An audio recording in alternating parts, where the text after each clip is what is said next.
contoh, let's say kita lihat ya kondisi. Dia udah PK. Apa? PK. Udah peka ya. PK. Apa tuh PK? Jatuh amin. Anjay. Contoh nih ya, ada pernah naik mobil kan ya, pernah ya ada Grab atau apalah ya. Terus dalam kondisi di mobil tuh ada nyamuk atau lalat. Sementara kacanya kita tutup ya. Si nyamuk itu berusaha keluar tuh. Diadu terus tuh kaca, ditabrak terus. Kaca dibuka masuk lagi. Enggak, dia di dalam, dia mau keluar.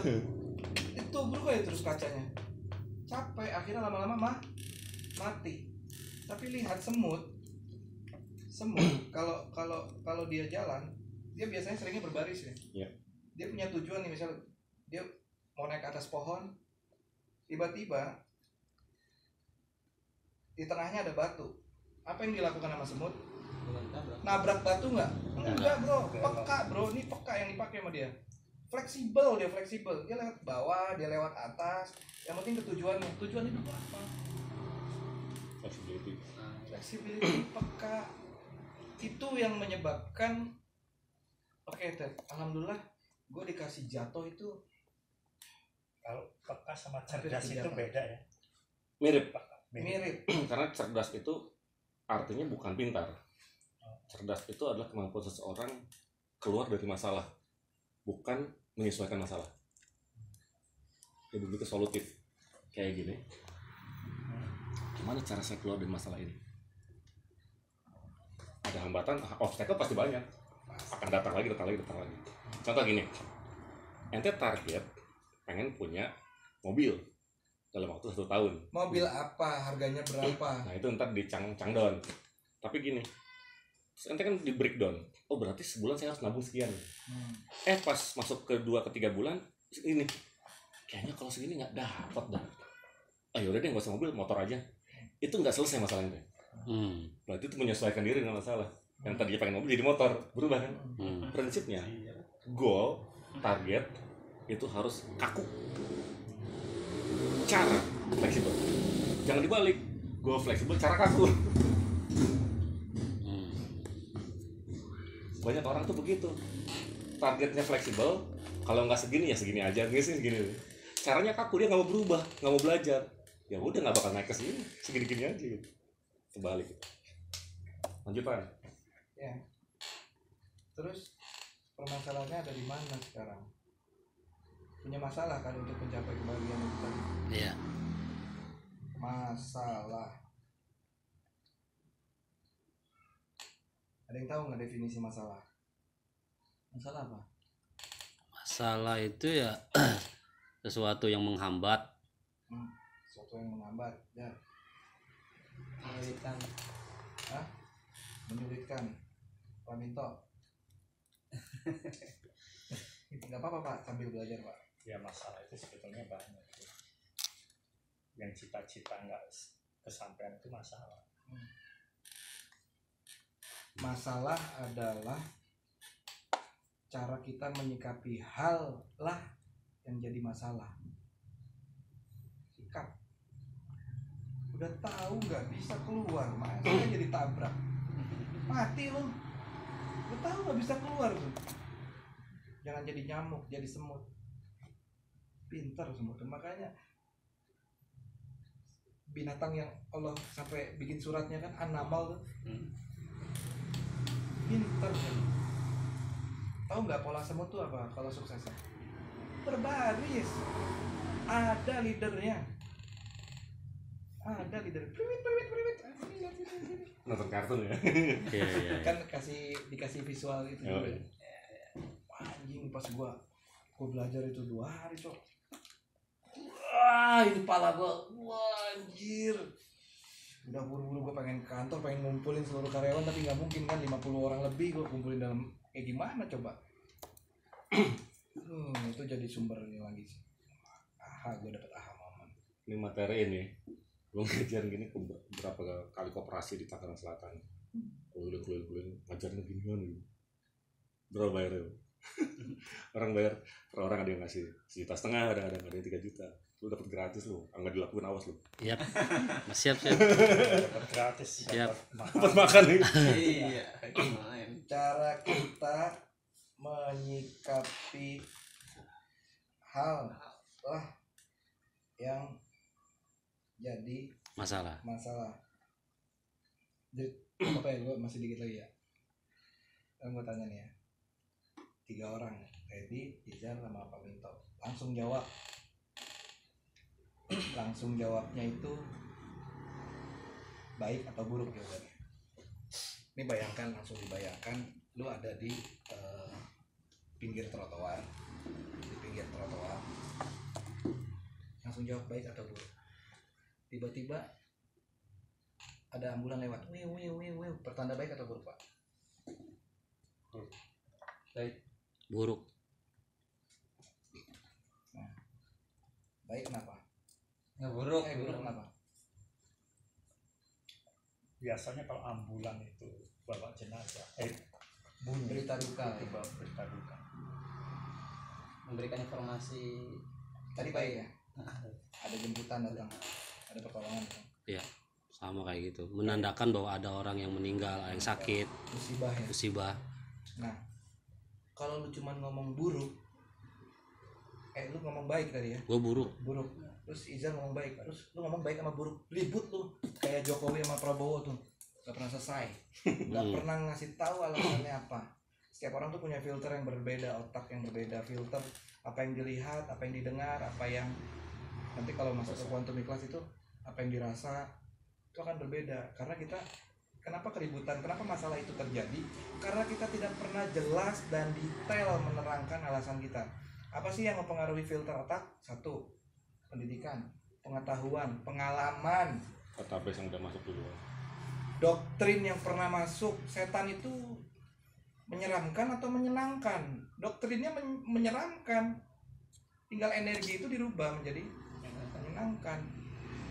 Sekarang kondisi sekarang lu ngajar sebagai guru ya, sebagai guru, kalau lu nggak bersyukur, tinggal energinya dirubah doang. Gue bersyukur nih. Kalau Tadi yang bersyukur, Nenek bilang kalau nggak bisa menemukan sesuatu yang do what you love itu, ya udah love what you do gitu. iya. Kalau udah bersyukur nanti sama Allah akan diapain? Tambah nikmatnya. Tambah. Ditambah. Lu bersyukur dengan 1 istri, harus disyukuri supaya nanti ditambah sama Allah. Nikmatnya. Nikmatnya. Medianya ya terserah Allah. Jangan mikir Dan nambah dulu. setiap Bukan pagi, istrinya yang ditambah, tapi nikmatnya. dan setiap pagi dan sore, pagi dan petang itu kan Allah ngucurin rezeki, bro. Aina kieu kita yang butuh manya tuh teko Nuang sendiri. gelas, gelas yang paling teko. Saya ke tempat Pali itu tadi mau belajar, ada tadi pelajaran. Ke siapapun belajar tuh bukan cuma melihat pribadi orangnya, oh ini kaya, enggak, jangan gitu, jolim ente sama orang, jangan. Ini belajar dari ente nih, ini belajar dari Iza, dari Pak Minto. Belajar apa? Belajar bersyukur, alhamdulillah karena kita pernah kenal, kita pernah mondok di sini, kita pernah belangsak di sini, Pernah mabak bareng. tapi nantilah itu nanti minimal itu di sini udah kebongkar dulu nih. Nanti otak itu kalau NLP itu kan gini ya, ini kan rapat nih ya, NLP itu nanti akan ngebuka dulu nih, biar ilmu tuh bisa masuk dulu, masuk ke otak, diserap, nanti pelan-pelan turunin ke sini. Ikhlas. Jadi ada 3 tipikal kerja keras, lu pakai fisik, di luar nih kelihatan pakai fisik. Kerja cerdas, nanti ada levelnya kerja ikhlas. Enak banget tuh bawahnya. Udah ke quantum ikhlas tadi ini goal. Kalau NLP itu goal thinking, lu punya tujuan apa. Nanti ada lagi quantum ikhlas itu goal feeling. Udah sampai ke NL Kalau ya? ikhlas sama Neurological level. Iya. kalau ikhlas sama nikmati itu gimana? Beda nggak? Ikhlas itu udah nggak ada kata-kata lagi, Pak. Iya, nikmati. Tunggu gini. Kalau menikmati itu biasanya karena dapat apa? Kalau saya gini ya, kalau kerja itu seberat apapun,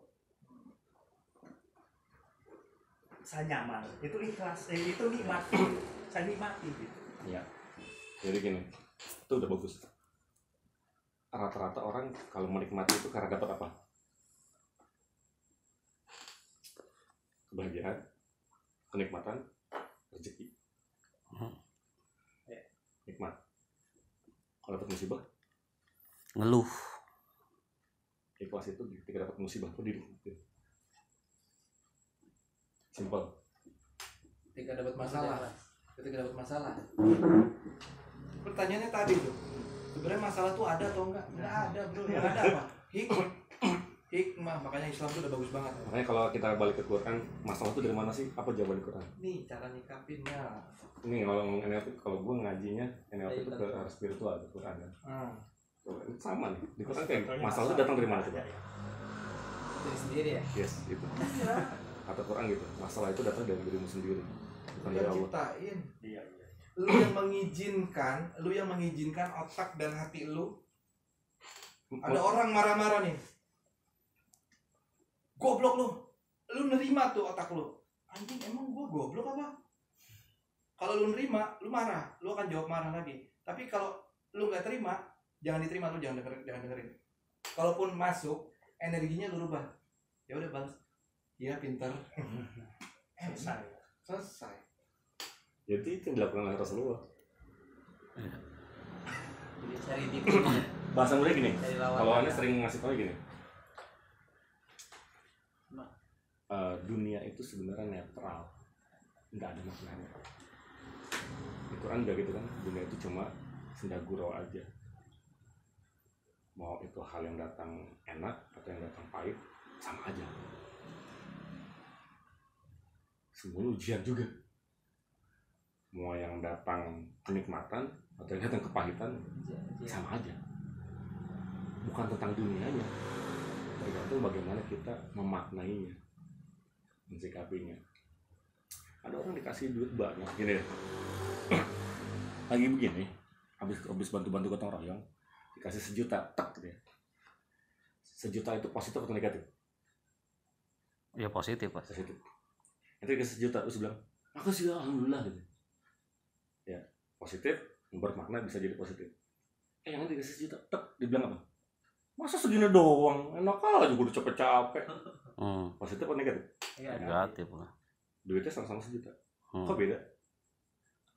Ya, mencikapinya dia. Duitnya sama aja, netral. Yang satu buat dia menjadi sebuah kebahagiaan, yang satu buat dia menjadi sebuah masalah. Berarti masalah itu sebetulnya dari diri sendiri. Dari sendiri. Nanti dihina. Kayak tadi contohnya. Marah atau malah asik. Digibahin.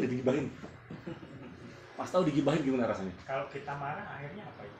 Lalu digibahin rasanya gimana? Ya Nggak enak aja. Nggak enak diomongin. Nggak enak. Ya yang jelas marah lah. Tapi kalau kita paham, ini ada seorang ulama yang ketika digibahin, dia belanja banyak banget, dikasihin kepada orang yang digibahin. Makasih ya. Coba, karena dia tahu maknanya. Apa coba? Wih, dosa gue diambil semua sama dia, masa ibu nggak terima kasih? Dia kan gitu. Pas dosanya udah habis, pahala dia buat kita. Makasih, kasih hadiah. Itu kan cara memaknai. Iya. Ketika orang ngasih negatif, kita respon dengan negatif, istilahnya setan ketemu setan gitu. Rasulullah bilang, Rasulullah, tahu nggak? Muhammad itu penyihir, tukang tipu. Kata seorang pengemis buta di ujung pasar yang sedang disuapin oleh Rasulullah. Rasulullah nggak paham itu NLP gitu. Digampar, enak aja lu, gua dibilang penyihir. Tapi malah disuapin dengan lembut. Karena Rasulullah paham banget. Ini kosong, tergantung cara dia memaknainya. Dikasih kekayaan nanti kira enak, ujian juga. Semua ujian. Iya. Dikasih miskin, ujian lebih parah. Tapi dari dua ujian itu kan milih yang mana? Milih yang kaya.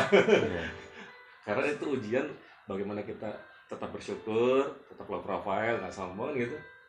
Kalau miskin, fakir lebih dekat kepada kekufuran gitu. Sebetulnya kalau kita berdoa nih ya, kita berdoa minta sama Allah itu minta. Kita emang udah dijatah istilahnya rezeki ya. Tapi kalau kita mintanya sama Allah itu minta dilebihkan, gimana ya? Boleh. Kan jelas kalau kita minta rezeki kan udah jelas kita mah pasti dikasih rezeki ya. udah dijatah, emang udah dijamin rezeki itu. Tapi kalau kita mintanya, ya Allah minta dilebihkan rezeki saya, Yang jelas Pak, mintanya yang jelas mau minta rezekinya rezeki uang, emas, rumah. Ini ya Bang itu. Kalau rumahnya di mana? Iya. Luasnya berapa? harus dilengkapin ya. Iya, Allah tuh biar dengar. Saya nyuruh anak saya tadi beli kopi. Jadi gini. Balik. Tapi kalaupun nggak dijelasin, memang Allah nggak tahu. Ente yang nggak tahu. Kan udah Anda bilang, fungsi doa apaan sih? Kalau mau nggak nganting ngomong juga udah tahu. Iya. Entenya tahu nggak? Iya. Benar, kitanya yang memang harus. Iya. Salah satu fungsi doa itu kitanya yang harus tahu apa yang sebenarnya saya butuhin itu apa sih sebenarnya. Karena bisa jadi persepsi kita dengan persepsi Allah. Kata Allah, oh minta bahagia. Ya udah saya kasih kebahagiaan sekarang. Tapi hidup itu harus direncanain. Wa tajur nafsu ma qaddamat liqad. Kita cek perkata. Artinya apa? Melihat tuh. Kehendak Allah. Bukan melihat, perhatikan. Perhatikan. Apa yang kita lakukan untuk hari esok. Pertama, hari esok nih 2. Besok di dunia dan besok di akhirat. Yang kedua bahasanya nazar yang zuru. Weh, bahasa Arab nih. Bukan ro'ayah, kenapa? Oh, jadi harus jelas ya. Ro'ayah gimana sih bedanya dengan nazar yang zuru? Kalau roa itu melihat. Bukan hanya dengan mata. Ro'ayah itu sekilas. Kita lagi snap, ada motor lewat, udah tahu lewat yang. Tapi kalau perhatiin, mereknya ini, warnanya ini. Itu nazoro. Nazoro. Suruhnya apa? Perhatikan. Besok kan masa depan. Jadi maksudnya doa itu kan harus detail apa? Diperhatiin satu-satunya itu apa sih sebenarnya? Bukan sekedar ya Allah saya pengen bahagia. Sekilas doang itu mah bahagianya apa nggak jelas. Ya Allah saya pengen kaya. Kaya yang bagaimana? Ya Allah saya pengen rumah. Dikasih rumah tipe 21. Bukan ini ya Allah. Lu gak jelas sih misalnya di kecamatan apa, desa apa ya kan? Oke. Luasnya berapa? Jelas. Sip. Kamarnya berapa? Kita punya mobil ya Allah. Kita punya angkot. Mau. Mobil juga. Ya kan mobil itu. Iya. Sama. Oke. Kita 2 nggak pintu salah. ya Allah. Berarti Ada tulisan sport. Mobil bak. berarti kita nggak salah yang minta kita berdoa bertahun-tahun nggak dikabulkan itu Karena nggak jelas karena mintanya. nggak jelas. Yang kedua, ini satu iya. Yang kesatu, yang pertama, ya banyak orang doa nggak jelas. Allah mau ngasih, ntar lu nggak bersyukur lagi dikasih yang ini. Dikasih yang ini bisa jadi malu, karena dia sendiri nggak tahu sebenarnya itu udah hasil dari permintaan dia. Iya. Level kebutuhan. Ya kan kalau tahu kebutuhan kita saat itu. Tapi kadang-kadang karena orangnya nggak tahu, dicukupin rezekinya saat itu, dia nggak bersyukur karena dia sendiri abstrak.